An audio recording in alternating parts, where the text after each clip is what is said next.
A devoted family in Memphis, respected, admired, and seemingly close-knit. To those on the outside, the Rutledges had it all: a strong marriage, a promising young daughter, and deep ties to their community.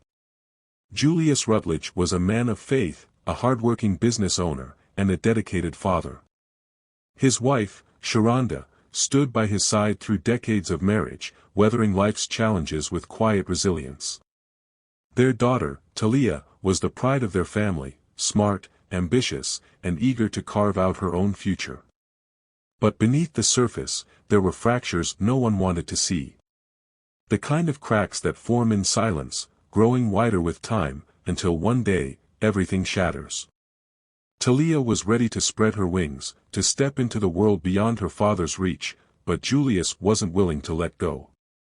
He had spent her entire life protecting her, guiding her, shaping her path. And when it became clear that she would no longer walk the road he had laid for her, something inside him snapped. What happened next would shake their community to its core. It would leave people questioning how love could turn into something dark, how devotion could become control, and how the very person meant to protect Taliyah would ultimately become the one to destroy her. Before we dive into this shocking case, like this video and subscribe for more tales of crime, deception, and tragedy. The Rutledge family was the kind of household people in Memphis admired. They carried themselves with grace, their presence commanding respect wherever they went. On the surface, they were everything a family should be: tight-knit, successful, and deeply rooted in their faith. But behind the carefully curated image, something unspoken festered, something dark enough to shatter the illusion of perfection. Taliyah Rutledge was the kind of young woman people noticed. At 23, she had blossomed into a force to be reckoned with: beautiful, intelligent, and ambitious. She had recently graduated from a prestigious HBCU, earning a degree in marketing, and was eager to start her career in Atlanta. Moving away from home was a decision she had thought long and hard about. Memphis had been her foundation, but Atlanta was where she saw her future. It was a place where she could spread her wings, free from the expectations that had shaped her entire life. On social media, she was picture perfect. Thousands of followers admired her effortlessly stylish posts, high-end fashion, vacation snapshots, glimpses into her fitness routine. But beneath the filters and curated captions was a young woman struggling to break free from an invisible chain. She had always been close to her father, Julius, and to the outside world, their bond was enviable. But lately, it felt suffocating. He had always been protective, but now, as she inched toward independence, his grip felt less like love and more like possession. Julius J.R. Rutledge was a man who commanded respect. At 48, he was the proud owner of a successful construction company, known for his work ethic and strong leadership. But beyond that, he was a man of the church. He spoke with authority, his words carrying the weight of a man who had lived through hardship and come out stronger. People looked up to him, employees, neighbors, even his congregation. He was the kind of man who never let his emotions show, who kept his world in order with an iron will. He was also the kind of father who made sure his daughter knew she was his pride and joy. From the time Taliyah was a little girl, Julius had been her guiding force. He had coached her in basketball, pushed her to excel in school, and made sure no man ever got too close. And she loved him for it, at least, she had when she was younger. But now, as an adult, she was beginning to see his love for what it truly was. It wasn't just devotion, it was control.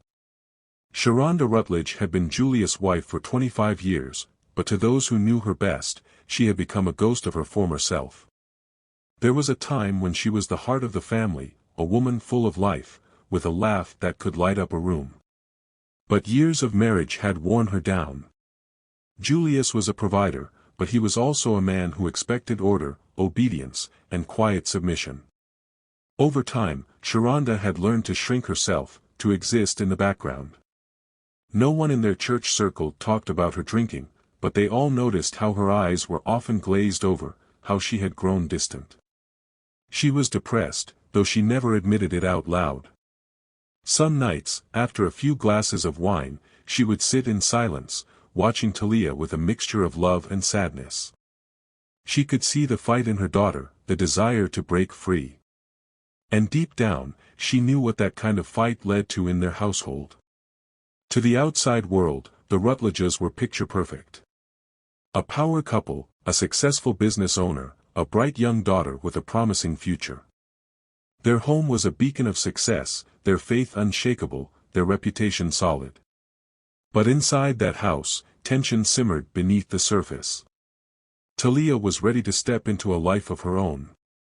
She had made plans, secured a job offer, and even found a place to stay in Atlanta. She was ready to tell her father. What she didn't know was that Julius already sensed the shift. He had spent too many years shaping her to miss the signs. He had always been a man in control, and he wasn't about to let go now. The Rutledge family was respected, admired, even envied. But the cracks in their perfect image were deepening. And soon, they would split wide open, revealing a truth darker than anyone could have imagined. Julius Rutledge had always been a protective father. At least, that was how he justified it. From the moment Taliyah was born, he had vowed to keep her safe, to shield her from the dangers of the world. He monitored where she went, who she spent time with, and what choices she made. At first, it had seemed like love, the kind of devotion any father would have for his only daughter. But as she grew older, that love became something else. Something possessive. Something suffocating. Taliyah had felt the weight of her father's control for as long as she could remember. In high school, he was the one who decided which friends were acceptable and which boys were off-limits. If a young man showed interest in her, Julius was quick to find a reason why he wasn't good enough. He would remind her that men only wanted one thing and that she was too special to be treated like any other girl. She had believed him then. She had clung to his approval like a lifeline, trusting that he only wanted what was best for her. But now, at 23, she wasn't a little girl anymore. She had dreams of her own. She had worked tirelessly to graduate with honors, to land a marketing job in Atlanta, to create a future that belonged to her. And most importantly, she had found love, real love, with DeMonte Caldwell. DeMonte was everything she had ever wanted in a partner. At 26, he was driven, confident, and successful in his own right. As a personal trainer, he had built a loyal clientele and had plans to open his own gym. He supported her ambitions, encouraged her independence, and made her feel like she could finally breathe. With him, she felt seen, not as someone's daughter, but as a woman with her own desires, her own goals. But Julius didn't see it that way. From the moment Taliyah introduced DeMonte, Julius had made it clear that he didn't approve. At first, it was subtle, disapproving looks, dismissive comments about DeMonte's career choice, passive-aggressive remarks about how Taliyah was too good for some gym trainer. But as the relationship grew more serious, so did Julius' interference. He would call her multiple times a day, demanding to know where she was, who she was with, what time she planned to be home. If she didn't answer, he would flood her phone with messages, each one more insistent than the last. On more than one occasion, he showed up unannounced at places she had told him she would be, under the guise of just checking in. When she confronted him about it, he brushed her off. "You're my daughter, Taliyah. Ain't no man ever gonna care for you like I do." She felt like she was suffocating. The more she pulled away, the tighter he tried to hold on. Her friends noticed the change in her. She was more anxious, always checking her phone, always looking over her shoulder. When they asked what was wrong, she hesitated before finally admitting the truth. "My dad's losing it," she confided in her best friend, Kira. "It's like he doesn't want me to have my own life. He's always watching, always calling. And when I tell him I want to move, he acts like I'm betraying him." Kira frowned. "Taliyah, that's not normal. He's acting like he owns you." Taliyah sighed, rubbing her temples. "I know. And it's getting worse." DeMonte had sensed it too. He had seen how her father's grip on her life was strangling her, how she flinched whenever her phone rang. One night, after yet another argument with Julius over the phone, she broke down in DeMonte's arms. "I can't do this anymore," she whispered. "I just want to be free." DeMonte held her close, his jaw tightening. "Then let's go. You don't owe him your life, Taliyah. You deserve to be happy." She knew he was right. And so, she made a decision. She was going to leave Memphis. For good. But Julius wasn't ready to let her go. And he would do whatever it took to keep her exactly where he wanted her. The house was eerily quiet that night, except for the low hum of the television in the background. Sharonda was passed out on the couch, an empty wine glass dangling from her fingers, while Julius sat in his recliner, staring blankly at the screen. His mind wasn't on the news playing in front of him. It was on Taliyah. Something had shifted in her lately. She was slipping away from him. He could feel it. The way she carried herself, the way she spoke with a new sense of confidence, it wasn't right. It wasn't her. And it was all because of him. That boy. DeMonte. He had poisoned her, filled her head with ideas that had no place in their family. Julius' grip on the armrest tightened as he thought about the conversation he had overheard just hours ago. Taliyah had been in her room, speaking to DeMonte on the phone, her voice filled with excitement and certainty. "I'm leaving next week. I found an apartment already. It's small, but it's mine. I can't stay here anymore, Dee. I just can't." Julius had felt something snap inside him at those words. She was leaving. His own daughter. Like he was nothing. Like the years he had spent raising her, protecting her, guiding her meant nothing. The betrayal burned in his chest. He had given her everything. And this was how she repaid him. By throwing it all away for some man who had barely known her for 2 years. He couldn't allow it. Julius pushed himself up from the recliner, his hands shaking as he marched toward her room. He didn't knock. He didn't hesitate. He threw the door open so hard it slammed against the wall, making Taliyah jump in surprise. She had been packing. Her suitcase lay open on the bed, clothes neatly folded inside. She was really leaving. "Where the hell do you think you're going?" His voice was low, but there was something dangerous in it, something Taliyah had never heard before. Taliyah straightened her back, refusing to let him intimidate her. "I'm moving out, Dad. I already signed the lease." Julius took a step forward, his presence filling the room. "You didn't ask me. I didn't have to." The words sliced through him. She didn't have to. As if his opinion no longer mattered. Julius scoffed, shaking his head. "So you're just gonna leave your family? Leave me?" Taliyah clenched her jaw. "I'm not leaving you, Dad. I'm just starting my own life. You can't control me forever." His breathing grew heavier. "Control? That's what you think this is? I've protected you, Taliyah. I've done everything for you." "I didn't ask for that," she shot back. "You don't own me." Something in Julius snapped. Before he even realized what he was doing, his hand shot out, striking Taliyah across the face. She stumbled back, her hand flying to her cheek in shock. "Dad! I made you!"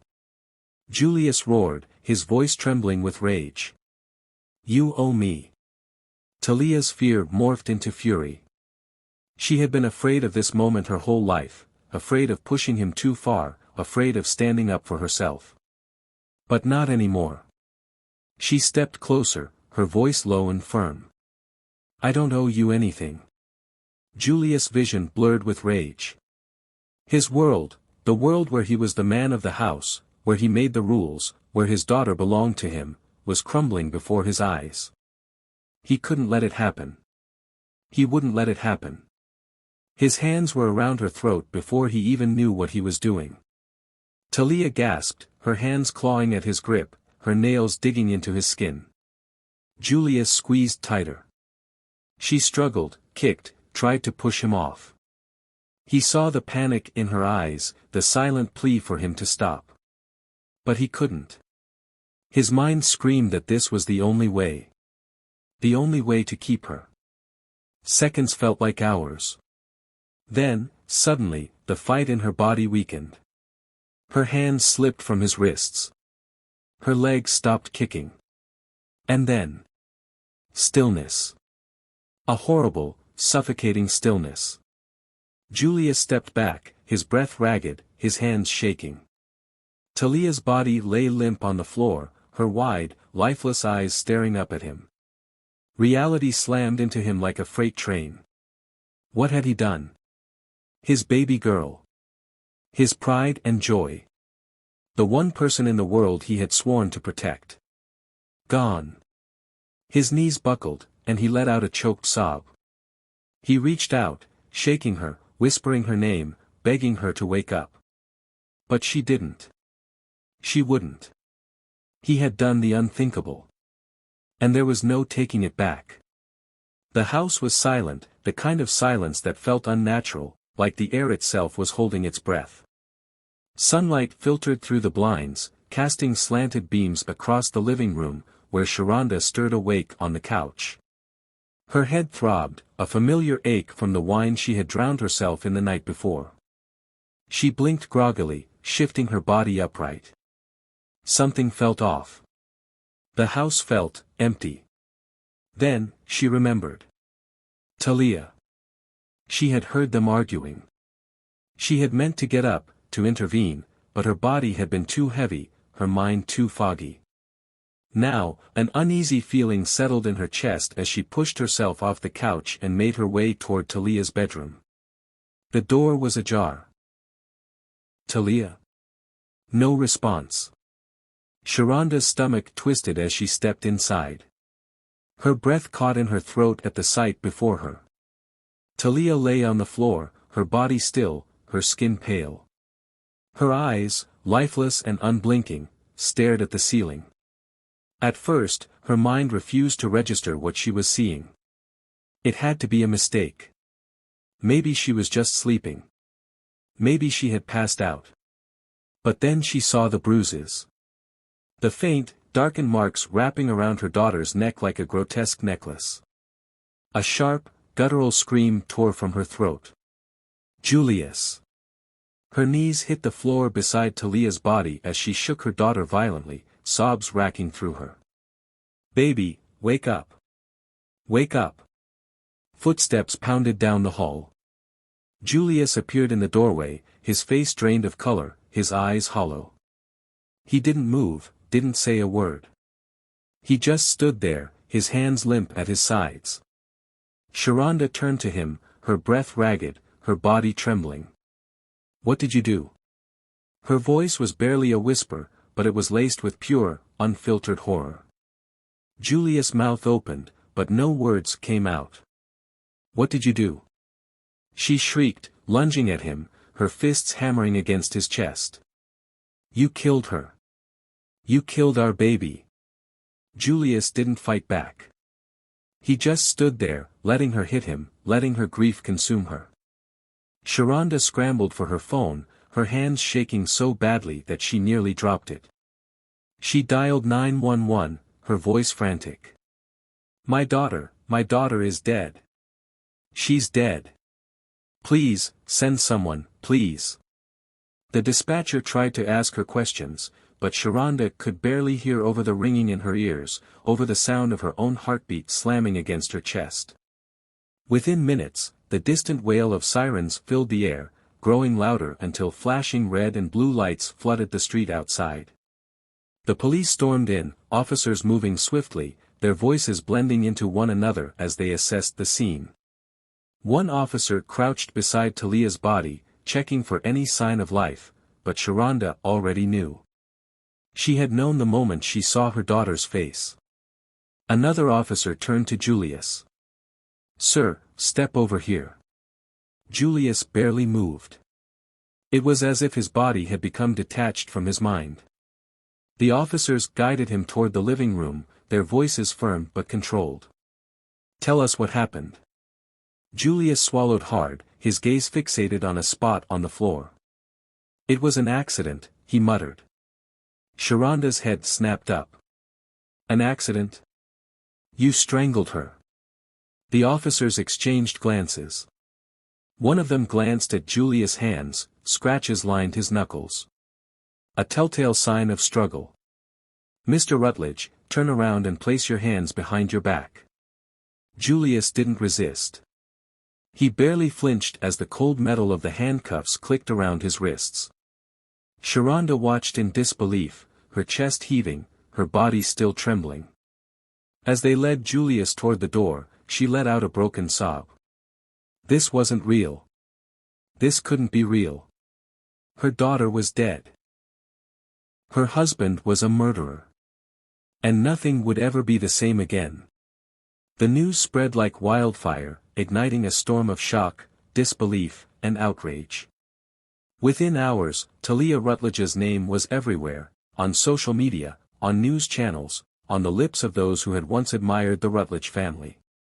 Local reporters stationed themselves outside the Rutledge home, capturing footage of crime scene tape stretched across the front yard, flashing police lights still reflecting off the windows.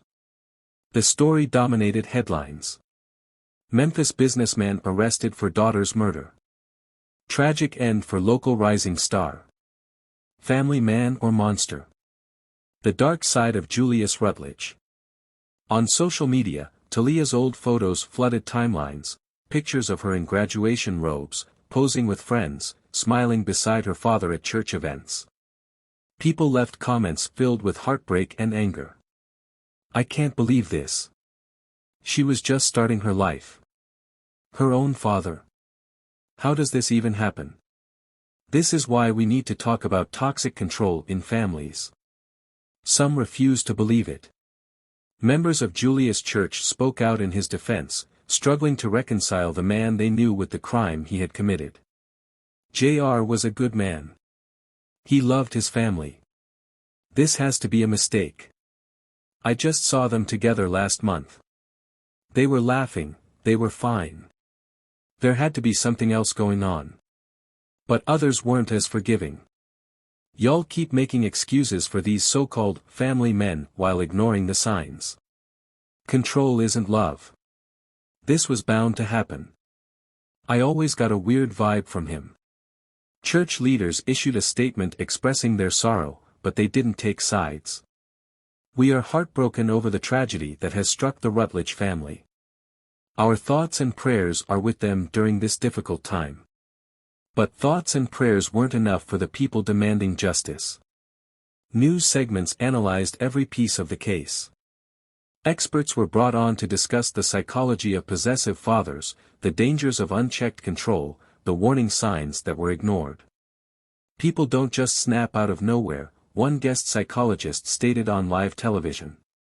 There are always signs.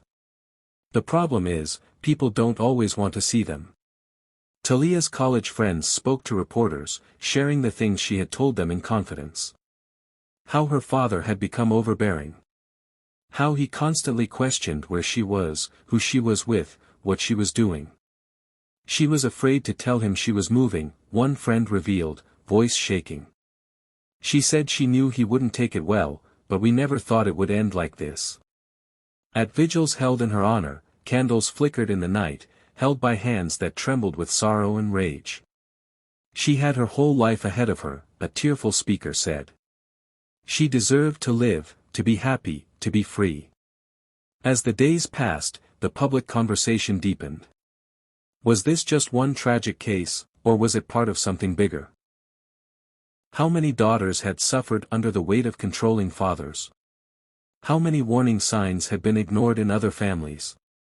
The Rutledge family, once a symbol of faith and success, was now at the center of a dark and painful reckoning. And the world was watching. The trial drew crowds from across Memphis, each day packed with reporters, family members, and onlookers hungry for justice. Julius Rutledge sat stiffly in his orange jumpsuit, hands cuffed in his lap, his once proud posture now weighed down by the gravity of what he had done. The prosecution wasted no time dismantling his image as a loving father.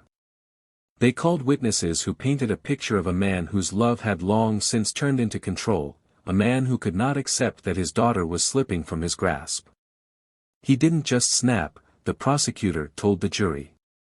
This was a man who believed he had ownership over his child's life. And when she refused to obey, he made sure she never would again. Julia's defense team argued otherwise. This was a crime of passion, his lawyer insisted. A father who lost control for a single, tragic moment. He is not a monster. He is a man who made a terrible mistake. They tried to highlight his contributions to the community, his decades of work as a businessman, a church leader, a provider. But none of that could erase the crime he had committed. The most damning evidence came from the autopsy report. The bruises on Taliyah's neck, the defensive wounds on her arms, the sheer force it had taken to end her life. This was not a momentary loss of control, the prosecutor concluded. This was a choice. The jury deliberated for less than 3 hours. When they returned, the courtroom fell into a heavy silence. Julia sat motionless as the foreman stood to read the verdict. Guilty. A sob broke through the stillness. Sharonda. She had sat through every day of the trial, her body frail, her face etched with exhaustion. She had barely spoken since her daughter's death, barely reacted when Julius was arrested, barely acknowledged the reporters who hounded her for statements. But now, as the judge pronounced the sentence, life in prison, her hands trembled, her breath came in short, shallow gasps. Julius turned to look at her. For a brief moment, their eyes met. There was no pleading in his expression, no fight left in him. Just the weight of his own destruction. Sharonda looked away. Later, outside the courthouse, she stood before a sea of cameras, her fingers clutching the small pendant necklace Taliyah used to wear. I lost my daughter the moment he decided she belonged to him, she said, her voice raw with grief. He thought he was protecting her, but all he did was take her from the world. From me. She swallowed hard, blinking away tears. I loved my husband. I stood by him for 25 years. But love is not an excuse. Love does not give you the right to take someone's life. She looked down at the necklace, rubbing the charm between her fingers. Taliyah was supposed to grow old. She was supposed to have a family of her own. She was supposed to live. And now she never will. A hush fell over the crowd. Sharonda took a deep breath. I just hope she knows, I never stopped loving her. And I never will. With that, she turned and walked away, leaving behind the courthouse, the cameras, the whispers of a case that would haunt Memphis for years to come. Taliyah Rutledge was young, ambitious, and full of promise. She had dreams that stretched beyond the walls of her childhood home, a future that should have been hers to claim. But in the end, the love that was meant to nurture her became the very thing that took her life. Julius Rutledge believed he was acting out of love, but love should never come with conditions, never be wielded as a weapon. His need to control Taliyah, to keep her under his grasp, became an obsession that blinded him to the harm he was causing. And when she tried to break free, he ensured that she never would. This tragedy forces us to ask difficult questions. Could someone have seen the warning signs earlier? Could Taliyah have escaped if she had found support? And how many others are trapped in similar situations, desperate for a way out? The Rutledge family was admired by their community, a symbol of faith and success. But behind closed doors, their perfect image masked a growing darkness, one that ended in unimaginable loss. Taliyah's story is a heartbreaking reminder that love and control should never be confused. That no one should have to fight for the right to live their own life. And that sometimes, the most dangerous threats don't come from strangers but from the people we trust the most. If this case shocked you, don't forget to like and subscribe for more stories that uncover the dark truths hidden behind seemingly perfect lives.